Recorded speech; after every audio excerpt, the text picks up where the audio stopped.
যখন আমার এই এপিসোডটা আপনারা দেখেছেন তখন নির্বাচনের ফলাফল পাইয়া গেছেন মনে হয় সবাই।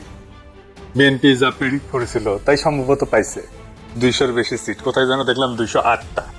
বিএনপি সরকার গঠন করবে। আমাদের তো বিজয়ী দলকে মুক্ত কণ্ঠে অভিনন্দন জানানো উচিত, তাই না?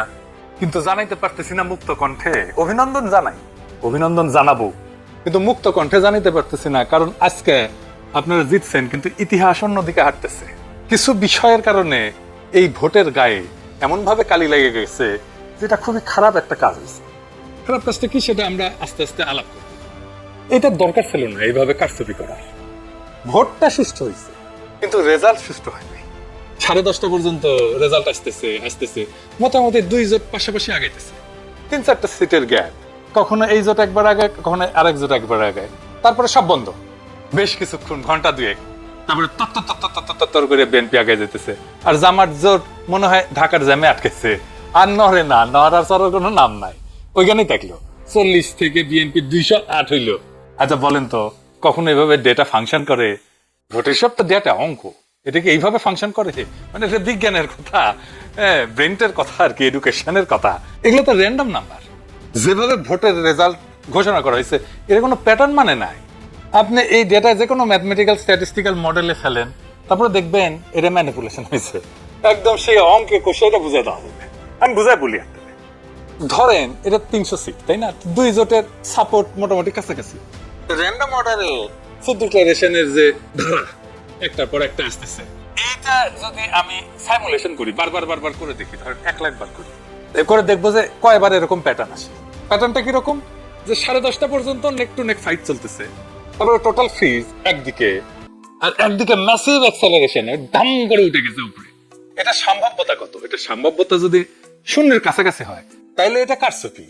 আমি অঙ্কটা করেছি, অঙ্ক করলে আমাদের বাংলার মার্টিন লুথার কিং অঙ্ক ভয় পায়, তো আমি করেছি, যদিও আমি স্ট্যাটিস্টিশিয়ান না। তাইলে এইটা হওয়ার সম্ভাবনা 0। মানে 1,90,000 বিলিয়ন কোটি বার যদি আপনি এটা করেন তাহলে একবার আপনি এটার চান্স আছে। মানে বুঝেছেন তো? এডিটর সাহেব লিখে দেন 1,90,000 বিলিয়ন কোটি বার আপনি যদি এটা সাইমুলেট করেন, প্রায় অসীম সংখ্যায়, তাহলে একবার এটা হওয়ার সম্ভাবনা আছে। এই নির্বাচনে যেটা হয়েছে, কি রেকর্ড দেখেছেন? গিনেস বুকে ঠাঁই পাবে। বিএনপি দল হিসেবে এবং তাদের বুদ্ধিজীবীরা এইরকম আসন সংখ্যার কথা কিন্তু বলছে 200-র বেশি পাবে, বলছে না? বলছে জামাত এনসিপি 80টার মতো পাবে, তাই হয়েছে। আমার প্রশ্ন হইতেছে এত নিখুঁত প্রেডিকশন কেমনে করলো? তার মানে আগে থেকে সাজানো ছিল, তাই না? আচ্ছা এই যে 208টা সিট যে পেলো, এইরকম আওয়াজ কি বিএনপির ছিল যে 208টা সিট পাবে? ইলেকশনে মাঠে ছিল, বরং উল্টাটা ছিল। এই লেভেলে জিততে হইলে তো একটা ইস্যু লাগে রে ভাই, বড় ইস্যু লাগে, যে ইস্যুতে সারা দেশ র্যালি করবে। 2008 সালে ইস্যু ছিল বিএনপির দুর্নীতি, সেজন্য আওয়ামী লীগ জিতেছিল, এরকম জিতেছিল। 70-এর নির্বাচনে ছিল স্বায়ত্ত শাসন, এজন্য মুজিব জিতেছিল। এবার কি ছিল? Family card. মানে মানুষ পাগল হইয়া ফ্যামিলি কার্ডের জন্য ফাইরা ভোট দিছে। আপনারা সবাই দেখেছেন যে মামুনুল হককে বিজয় ঘোষণা করছে সব কয়টা মিডিয়া, তারপরে ওই খবর সবাই মুছে দিছে। তারপরে দেখি ববি আজাদ জয়, এরকম তো অনেক আসন হয়েছে। এমনকি তারেক রহমানের আসন হয়েছে, 3,500-এর ব্যবধান ছিল, 17টা কেন্দ্র বাকি ছিল গোনা, তারেক রহমানকে বিজয়ী ঘোষণা করে দিচ্ছে। তারেক রহমানের প্রতিদ্বন্দ্বী লিখছে এটা, আমি স্ক্রিনশট নিয়ে রাখছি ওই সময়। খুলনাতে মিয়া গোলাম পারোয়ার কত ভোটে হারছে জানেন? 2000 ভোটে মাত্র। শুধু জামাত 5,000-এর কম ভোটে হারছে। এরকম আসনের সংখ্যা কত জানেন? 53টা। মূলত এই 53টা আসনে কারচুপি করে হারানো হয়েছে জামাতকে। কেউ কেউ বলে এটা 70টা। জামাত তাইলে প্রকৃতপক্ষে আসনগুলোতে জিতছে, কিন্তু ডিপ স্টেট সংখ্যা কমায় কয়টা দিতেছে? 70টা না কয়টা যেন দিতেছে, খয়রাতি। এটা তো বিএনপির শক্তি না, এটা ডিপ স্টেট, আওয়ামী লীগ আর প্রশাসনের শক্তি। তার উপরে ভর করে তারেক রহমান দেশ চালাবে। কেমন চালাবে বুঝেন? আমাদের প্রতিপক্ষ তো বিএনপি না, আমাদের প্রতিপক্ষ BNP plus Awami League plus deep state plus India. প্রয়াত ডক্টর আলী আকবর খান অর্থনীতিবিদ ছিলেন, সাবেক আমলা এবং তত্ত্বাবধায়ক সরকারের উপদেষ্টাও ছিলেন সাবেক। ওনার একটা বই আছে, অবাক বাংলাদেশ, বিচিত্র ছলনাজালের রাজনীতি। ওইটাই উনি লিখছেন যে কিভাবে নির্বাচনের ফল বদলায় দেওয়া হয়। উনি লিখেছেন কারচুপি হয় ভোট গণনার পর্যায়ে এবং ফলাফল ঘোষণার ঠিক আগের মুহূর্তে। বুঝেছ? একই জিনিস ঘটেছে না? অধিকাংশ ক্ষেত্রে দেখা যায় ভোট গ্রহণ শেষ হওয়ার পর যখন গণনা শুরু হয় তখন বিরোধী দলের পোলিং এজেন্টদের ভয়ভীতি দেখে বা প্রশাসনের সহায়তা কেন্দ্র থেকে বের করে দেওয়া হয়। তা হয়েছে না? বের করে কুমিল্লা ৮ বরুড়ার একটি সমস্যা আমরা তুলে ধরেছি। সেখানে আজকে বিশেষভাবে ভোট শুরু হওয়ার কিছুক্ষণ পর থেকেই আমাদের 30টা সেন্টারের এজেন্ট থেকে তারা বের করে দেয়। রিটার্নিং অফিসারের পক্ষ থেকে দেয় দিচ্ছে করে এবং পদক্ষেপ নিচ্ছি করে কথা বললেও কোনো পদক্ষেপ তিনি কার্যকর করতে পারেন নাই। এখন পটুয়াখালী মির্জাগঞ্জ এরকম সমস্যা আছে। আপনারা শরীয়তপুরেও একটি সমস্যা আছে, সেখানে বিভিন্ন আসনের সমস্যা তৈরি করেছে তারা। গোপালপুরের অধিকাংশ কেন্দ্রে এজেন্ট বের করে দিয়েছে, এরকম তথ্য আমাদের কাছে এসছে। পোলিং এজেন্টদের অনুপস্থিতিতে যখন ভোট গণনা করা হয় তখন আসল জনমত প্রতিফলিত হওয়া কঠিন হয়ে পড়ে। উনি লিখেছেন যে রিটার্নিং অফিসারের কার্যালয়ে, মানে যে ডিসি আর কি, সে রিটার্নিং অফিসার হয়। রিটার্নিং অফিসারের কার্যালয়ে ফলাফল পাঠানোর আগে যে সংকলন তৈরি করা হয় সেখানেই বড় ধরনের কারিগরি করা হয়। ফলে দিনের বেলায় দৃশ্যত শান্ত নির্বাচনও রাতের ফলাফল ঘোষণার সময় সম্পূর্ণ বদলে যেতে পারে। দেখেছেন, একই কথা কয়ে গেছে গুরুজন। হ্যাঁ, কি চমৎকার কয়ে গেছে। এটাই ফলো করেছে আর কি, বুঝি চাও। এটাই জানে আমাদের অ্যাডমিনিস্ট্রেশন, এটাই জানে আমাদের প্রশাসন, এটাই জানে আমাদের ডিপ স্টেট। এই কাজই করে। এই নির্বাচনের ফলাফল একটা ইন্টারেস্টিং জিনিস দেখায়। আমরা কলে জাতীয় পার্টিকে ওয়াইপ আউট করে দিছি। রংপুর ছিল জাতীয় পার্টির দুর্গ। আওয়ামী লীগ বিএনপি 35 বছর ধরে চিপ ধরাইতে পারেনি সেই দুর্গতে। আমরা এটা ফ্ল্যাট করে দিছি। আমরাই করছি, বিএনপি করে নাই। রংপুরে বিএনপি আওয়ামী লীগ কিচ্ছু করতে পারে নাই। সেখানে যে এনসিপি জামাত তাদের হারাই দিল, সেই এনসিপি জামাত দুর্বল না যে সারা দেশে হারিয়ে গেল। এই চিত্রটা, রংপুরের চিত্রই সারা দেশে হওয়ার কথা ছিল, হইল না। ডিপ স্টেট হইতে দিল না। এটা আসলে করার দরকার ছিল না। এই কামটা করার দরকার ছিল না। ভোট খুবই সেন্সিটিভ জিনিস। মুজিব 1973-এ এই কিসিমের একটা নির্বাচন করে গাড্ডায় পড়েছিল।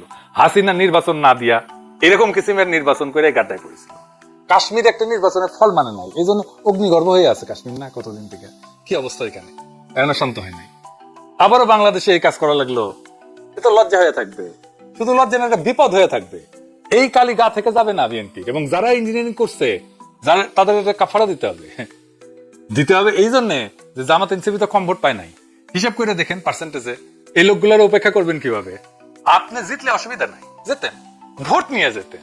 যতগুলো সিট জনগণ দেয় সে কয়টা নিয়ে খুশি থাকে না। আপনার অ্যাবসলিউট মেজরিটি লাগবে। লিসে হাউস যেতে লিসে। উইনস্টন চার্চিল দ্বিতীয় বিশ্বযুদ্ধের সময় বিশাল বড় নেতা ছিল, তার প্যারালাল কেউ ছিল না। ব্রিটিশ মিডিয়ার সে একজন প্রিয় পাত্র ছিল আর কি। সেখানে যাইতে সব জায়গায় মিডিয়া থেকে ছুটে যেত। মারাত্মক হাইপ তার, যেখানে যায় বিশাল সভা করে। তার মতো প্রোফাইল কারণ। সে দ্বিতীয় বিশ্বযুদ্ধের বিজয় নেতা। সেই যুদ্ধ শেষ হওয়ার পর এই নির্বাচন দেওয়া হয়েছে, গোহারা আসছে লেবার পার্টির কাছে। তাকে নিয়ে হাইপ করে ভ্যানিশ হইল। আবার কিন্তু সে ঠিক 5 বছর পরে নির্বাচনে জিতেছে। পাবলিকের মনে এরকম। চার্চিল যদি একটা বিশ্বযুদ্ধ জেতার পরে হারতে পারে, সেই তুলনায় আমরা কিছুই না। হারিছি, আমরা তো স্বীকার করি হারিছি। আমরা বিরোধী দল, অপোজিশন, কিন্তু আমরা রেসপন্সিবল অপোজিশন হইতে চাই। সামনের বার জিততে হবে। এই নির্বাচনের বিষয়ে যা যা আইনি ব্যবস্থা নেওয়া উচিত সেটা নিতে হবে। রেকর্ড রাখা জরুরি, সব ডকুমেন্টেশন রাখতে হবে। ভিডিও ডকুমেন্টারি কইরা পোলিং অফিসার, প্রিজাইডিং অফিসার যারা ছিল তাদের নামটাম রাখতে হবে। নির্বাচন কমিশনে কারা কারা দায়িত্ব ছিলেন সবকিছু সহ প্রত্যেকটা কেন্দ্রে ভোটের ফলের কপি রাখতে হবে, স্বাক্ষর করা কপি। এই নির্বাচনে যা যা নিয়ম হয়েছে সেটা ভিডিও ডকুমেন্টারি, ক্লিপ, অডিও সব আর্কাইভ করে রাখতে হবে। যে সমস্ত প্রার্থীকে হারায় দেওয়া হয়েছে তাদের পোলিং এজেন্টদের, কর্মীদের সাক্ষাৎকার ডকুমেন্ট করা উচিত। তারপর নির্বাচনের ক্যাম্পেইন করার সময় নারীদের উপরে যে হামলা করছে বিএনপি, সেগুলো ডকুমেন্টেশন থাকা উচিত। এই নির্বাচনে আমরা যে হাইট তুলছিলাম সেটা তুলনায়। সেই জন্য সবাইকে আন্তরিক ধন্যবাদ। অসম্ভব কাজ করছেন আপনারা, কিন্তু সেটাকে ব্যালটে নিয়ে যাওয়ার জন্য যে আরো কিছু করণীয় ছিল সেটা আমরা ঠিক মতো করতে পারি না। এটা স্বীকার করা ভালো, বা করতে পারি নাই। ভোট কেন্দ্রগুলোতে পর্যাপ্ত কর্মী দেওয়া যায় নাই। বেশ কিছু আসনে বিদ্রোহী প্রার্থী ছিল, এটা আমাদের জন্য সমস্যা করছে। কোনো মিডিয়া নাই আমাদের সাথে, কেউ আমাদের কথা বলে না, লিখে না। ইলেকশন ক্যাম্পেইনে ইন্ডিয়া ইস্যু যেভাবে আসা দরকার ছিল সেভাবে আসে নাই। আমি জানি না কেন ওনারা আনেন না। ইন্ডিয়ারে অখুশি করবেন কিনা, ইন্ডিয়া যদি অখুশি হয়ে যায় সেটা ভেবে যদি না বলে থাকেন তাহলে তাদের বিপদ। নারীদের একটা রিজার্ভেশন ছিল, এটা কাটে নাই। নারী ইস্যুতে একটা স্পষ্ট লিখিত অবস্থান নেওয়া উচিত ছিল, সেটা না হয় নাই। আর ঐক্যটা ঠিক মতো ক্রিস্টালাইজ হইতে পারে নাই, মানে একদম শেষ মুহূর্তে হয়েছে ঐক্য। আর প্রশাসন তো পুরাই বিএনপির অনুগত, তার আজ্ঞাবহ হয়ে গেছিল। এরকম একটা অবস্থায় জিতে আসা খুবই ডিফিকাল্ট। তারপরে ক্যাম্পেইনটাকে আমরা এমন একটা জায়গায় পৌঁছায় নিয়েছিলাম যেখান থেকে মনে হয়েছে যে আমরা জিতে যাব। এবং আমাদের তো খুবই ভালো রেজাল্ট করার কথা ছিল। বিএনপিকে জিতলে খুব মার্জিনালি জিততে হতো। এখন কি করা উচিত জামাত এনসিপির? এখন করণীয় হইতেছে 3টা রাজনৈতিক এজেন্ডাকে কেন্দ্র করে জোটের রাজনৈতিক ভিত্তিকে সংগঠিত করা। 1 নাম্বার, একটা রেসপন্সিবল অপোজিশনের ভূমিকা নেওয়া। আমরা রেসপন্সিবল অপোজিশন হইলে আওয়ামী লীগ ফেরার রাস্তা বন্ধ হয়ে যাবে। এখনই নতুন সরকারের বিরুদ্ধে আন্দোলন সংগ্রাম করে খড়গহস্ত হওয়া উচিত হবে না। আমরা দেখি কি ডেলিভার করতে পারি বিএনপি। এই সরকার চালানো বিএনপির জন্য হানিমুন পিরিয়ড হবে। অত্যন্ত জটিল হবে সরকার চালানো। আর যা যা প্রতিশ্রুতি দিছে সেগুলো ডেলিভার করতে ওদের ঘাম ছুটে যাবে। জামাত এনসিপি আন্দোলন করলে বলবে ওদের জন্য আমরা কাজ করতে পারি না, দায় চাপিয়ে দেবে আপনার উপর। 2 নম্বর হইতেছে এই বিএনপি শাসন চালাইতে গেলে ভুল করবে, মিস্টেক করবে, অত্যাচার করবে, নিপীড়ন করবে, নির্যাতন করবে। আপনারা একটা হাসিনা 2 রেজিম দেখতে পারবেন। সেইখানে আমাদের খুবই ক্যালকুলেটিভ আন্দোলন গড়ে তুলতে হবে। এই যে দেখেন ইলেকশনে যেতে আওয়ামী লীগের স্লোগান দিতেছে বিএনপি, একটা দিতে শিবির ধরে ধরে জবাই করে।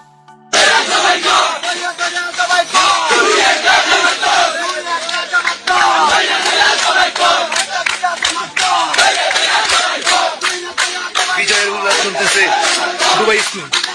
শুনেছেন? শুধু তাই না, আজকে শিবির নেতাদের বাসায় হামলা করতেছে।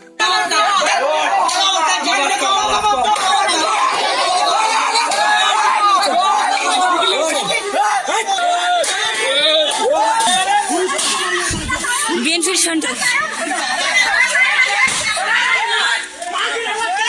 বিএনপির সন্ত্রাস সকল। আপনার একটা আওয়ামী শাসন দেখবেন, লিখে রাখতে হবে। আমরা আবার আগের সেই জায়গায় ফিরে গেলাম, 2008 সালে ফিরে গেলাম। এরপরের সময়গুলো আবার রিপিট হবে, এবার হবে দ্রুত। হাসিনা 15 বছরে যা যা দেখছেন তা বছর দুয়েকের মধ্যে দেখে ফেলবেন। তারেক রহমানের যদি স্টেবিলিটি প্রায়োরিটি হইতো তাহলে ভোটটা তিনি ফেয়ার হইতে দিতেন। মানুষ একটা পরিবর্তন চাইছিল, তিনি পরিবর্তনটা ঠেকাই দিলেন। এবার কি আদৌ পরিবর্তনকে ঠেকায় রাখা যায় না। আর 3 নম্বর স্ট্র্যাটেজি হইতেছে আজকে যে শক্তি জামাত আর এনসিপির পিছনে দাঁড়াইছে সেই শক্তিকে সংহত কইরা পরের নির্বাচনের জন্য আজ থেকে প্রস্তুতি নেওয়া উচিত। এই নির্বাচন কিন্তু দেখাই দিল যে বাংলাদেশ এখনো গণতান্ত্রিক পরিপক্কতায় পৌঁছায়নি, কিন্তু এই ভোট প্রমাণ করলো একটা বিকল্প শক্তি উঠে এসেছে। এই শক্তিকে আর থামানো যাবে না। আর বিএনপি যেহেতু আওয়ামী লীগ আর হাসিনার দেখানো পথেই যাইতেছে, তাই সে হাসিনার অন্তিম যে লক্ষ্য সেটার দিকেই যাবে। এটাই